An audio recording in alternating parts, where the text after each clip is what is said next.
Not someone like Donald Trump who is constantly demeaning and belittling who the American people are.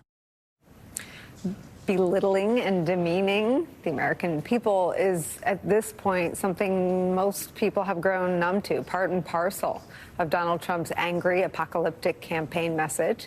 His dark vision of what the country is something that he has made clear he will use to justify taking a wrecking ball to our freedoms and our fellow citizens and our institutions. Team Trump argues that he would be completely unrestrained in doing so if he prevails in November. Here's what former President Barack Obama had to say about the warnings from former Trump officials, General John Kelly and General Mark Milley, at a rally in Georgia last night.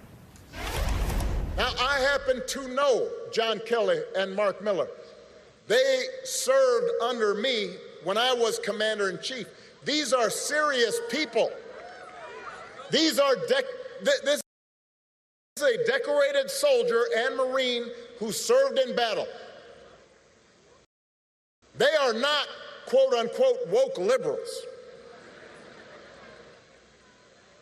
They are people who have never, in the past, even talked about politics because they believe that the military should be above politics. But the reason they're speaking up is because they have seen that in Donald Trump's mind, the military does not exist to serve the Constitution or the American people. He doesn't see being commander-in-chief as a solemn, sacred responsibility, just like everything else. He thinks the military exists to do his bidding, to serve his interests. He said if he's elected, he'll use that military to go after, quote, the enemy within, which he defines as anybody who criticizes him or refuses to bend the knee. He can't handle that. And unlike last time, unlike the first time, he won't have people like John Kelly around to stop him. He'll be surrounded by people who are just as loony as he is and who will let him do what he wants. In a brand new interview with the Washington Post, General John Kelly is warning of chaos if Trump tries to do what he's saying he's going to do and use American troops against Americans on U.S. soil. From that new interview, quote, to use the U.S. military in terms of domestic law enforcement, it is not the American way. The fear is he will tell them to do something illegal, and that's a really bad thing to do. And then you have generals resigning, and very possibly within the ranks, you have people refusing to do it. These guys are going to follow the law. And Trump deploying the military inside our country against fellow Americans is not some neurotic hypothetical. He actually did want to do it and did try to do it in his first term. Once again, from the Washington Post, quote, as protests swept the nation after the murder of George Floyd and some rioting broke out in Washington, Donald Trump demanded in a White House meeting in June 2020 that 10,000 troops deployed to the U.S. Capitol, or to the Capitol, according to people familiar with the matter. The number, one of them said, seemingly was pulled out of thin air as he sought to counter any perception that he was weak. The incident prompted a study in which Pentagon officials and others in the Trump administration reviewed how to address the president's demand. But Trump never gave the final order to put active duty soldiers in the streets. Standing in Trump's way at the time, the man we've been talking about, his own defense secretary in this instance. Mark Esper writes about it in his book, quote, at this point, even if we were wrong and violence spiked in the city, I didn't want active duty forces quickly available to the president. Esper wrote, quote, we had managed to keep them out of the district so far. Guard forces were now flowing into D.C. in healthy numbers, so I decided to send all active duty units home. I did not inform the White House about these decisions either. I could not trust that they would not reverse my decision. The threat of an unrestrained Donald Trump acting on his autocratic plans looms over the final 11 days of this presidential campaign season. And it's where we start again today. Here at the table, New York Times investigative reporter Mike Schmidt is back, host of MSNBC's Politics Nation and president of the National Action Network. The Reverend Al Sharpton's here. Also joining us, political strategist, MSNBC senior analyst, the man I call my human Xanax because of his read on polls, Matt Dowd is here. And former senior counsel to John Kelly, Kevin Carroll, is here. He signed a new letter backing Kelly's warnings against Donald Trump, along with other former Trump administration officials. Kevin, thank you so much for being here. I'm really grateful to get to talk to you and understand more of what you saw on the day that Donald Trump referred to veterans who had given their life, people like John Kelly's son, as losers and suckers. I remember that day very well, Nicolle. It was Memorial Day of 2017. I had gone to Section 60 to decorate the graves of some fallen men who I knew. And I saw the presidential limousine leaving, and I saw John Kelly standing, very often is on Memorial Day, over the grave of his son. And I went over with my own son, who was 5 at the time. And he was visibly upset, which is not usually the way he presents himself. And I asked what was wrong, and he shook his head no and said he didn't want to talk about it. And my son was perceptive enough to see that this stranger was upset, and he asked him if he'd like to say a prayer. And my son and Kelly held hands and said some Hail Marys over his son's grave. And right after we got out of the administration, I was talking to General Kelly and just trading stories about crazy stuff that we had both seen. And he mentioned that Trump had said over his son's grave, what was in it for him? What was in it for these men that gave their lives for our country? And I said, hey, sir, was that the time when I saw you at Arlington, you were upset? And he goes, that's exactly when it was. It's just really shocking and disgusting language coming from a commander-in-chief. The story about your 5-year-old son just about does me in here at the beginning of 2 hours. What do you think and feel about a 5-year-old having more empathy and understanding of service than Donald Trump? Anyone has more empathy than Donald Trump. I mean, he's just an ill man in that sense. And it's part of the reason why Trump despises the military. He doesn't want to use the military because it's trained and equipped to do these missions that he's considering having him do it. It's because he wants to drag the military into the gutter with him. This is a man who lied to avoid service during the Vietnam War.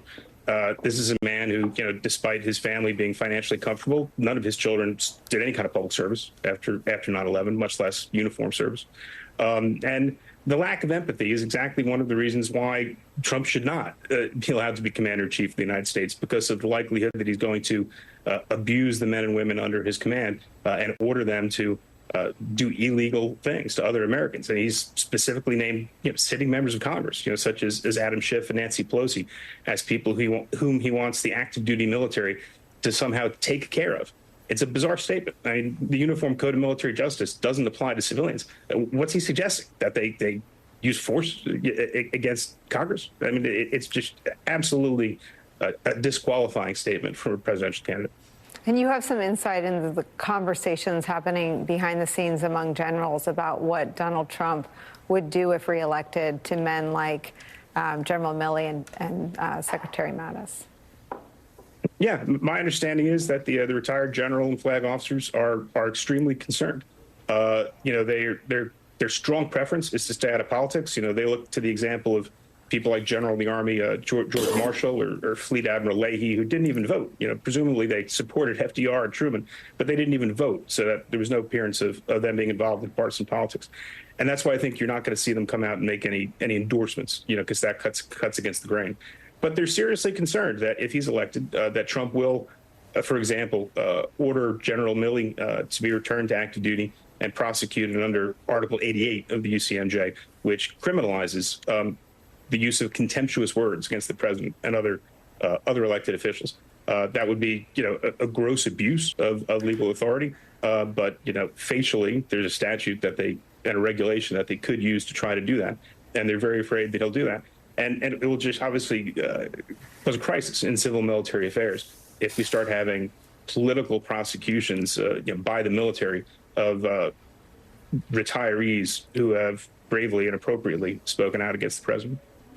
Mike Schmidt, in hearing the last couple of days of rhetoric from Trump, I wonder if people, when you hear Kelly's warnings about Trump, it feels like it's about Trump. My sense from the last couple of days of him talking to Kevin is it is as much about what he would do to the institution he reveres, the active duty troops. Can you talk about those concerns he has? I think this comes back to why Kelly decided to speak out.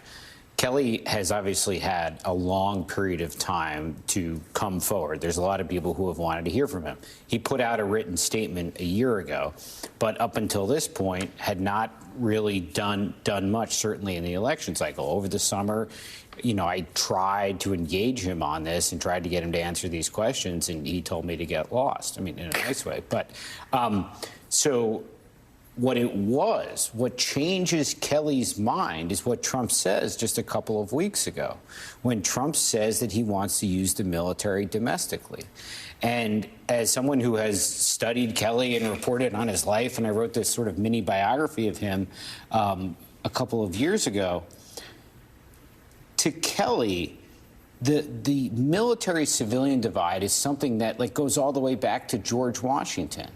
He believes that George Washington had this foresight to keep the military away from domestic politics in the way that he told some soldiers that wanted to go down to the Continental Congress and make complaints during the Revolutionary War. I'm probably not getting the history 100% right, but this is something that Kelly looks all the way back to Washington on. He looks at Eisenhower on, and he can recite to you the times that the American military has been used domestically, the few times that it has. And he even, when he was a Marine, a younger officer in the Marines in L.A., he took over a battalion or a group of soldiers who had been part of going into L.A. during the riots in the early 90s.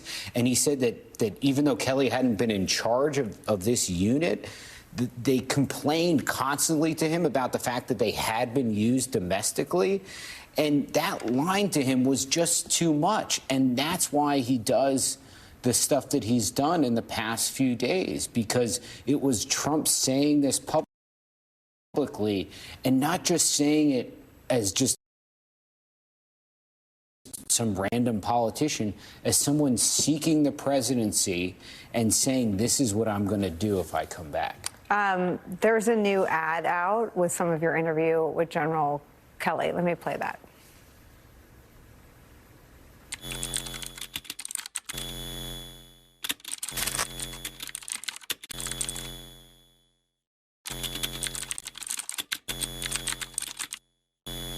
Do you think he's a fascist? He certainly falls into the general definition of a fascist. It's a far-right, authoritarian, ultranationalist political ideology and movement characterized by a dictatorial leader, the former president, certainly an authoritarian, using the military to go after American citizens is a very, very bad thing. He admires people who are dictators. He commented more than once that Hitler did some good things, too. If he was left to his own devices, would he be a dictator if he didn't have people around him? Oh, I think you'd love to be. When somebody's the president, the authority is total.